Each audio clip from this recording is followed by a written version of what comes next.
பிள்ளைக்கு வாய்ப்பே இல்லைன்னு நினைக்கிறீங்களா? என் பிள்ளைய கேட்கறதுக்கு ஒருவர் உண்டு. சிஸ்டர், உங்களை கேட்கறதுக்கு ஒருவர் உண்டு. பிரதர், உங்களை கேட்கறதுக்கு ஒருவர் உண்டு. சீக்கிரமா ஆண்டவர் நிரூபிக்க போறாரு. அந்த நாள் சீக்கிரமா வரப்போகிறது. அவருடைய பிள்ளைக்காக அவர் நிற்க போகிறார். உங்களுக்காக எனக்காக அவர் நிற்க போகிறார். உங்களுக்காக எனக்காக அவர் வழக்காட போகிறார். அந்த இடத்துல எனக்காக ஆண்டவர் நிற்க போகிறார். எனக்காக அந்த காரியத்தை கர்த்தர் செய்ய போகிறார். எனக்கு ஒருவர் இருக்கிறார். எனக்கு ஒரு தேவன் உண்டு. எனக்கு ஒரு கன்மலை உண்டு.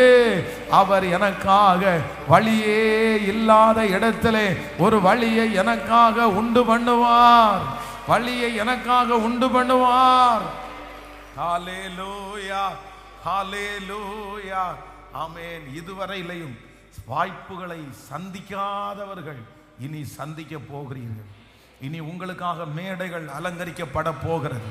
இனி உங்களுக்காக ஸ்டேஜ் ஒழுங்குபடுத்த போகிறது.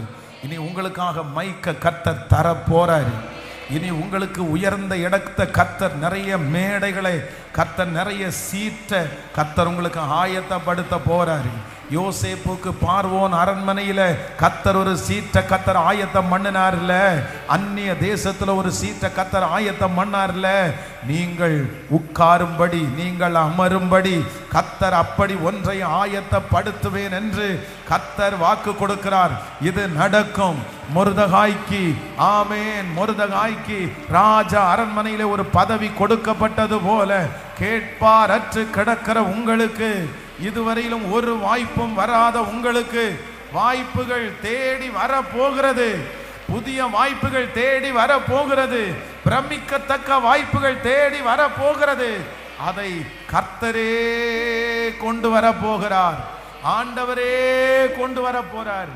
கர்த்தருடைய கரத்தினால் ஆகும். கர்த்தருடைய கரத்தினால் ஆகும். கைகளை உயர்த்தி சொல்ற, நான் விசுவாசிக்கிற ஆண்டவரே,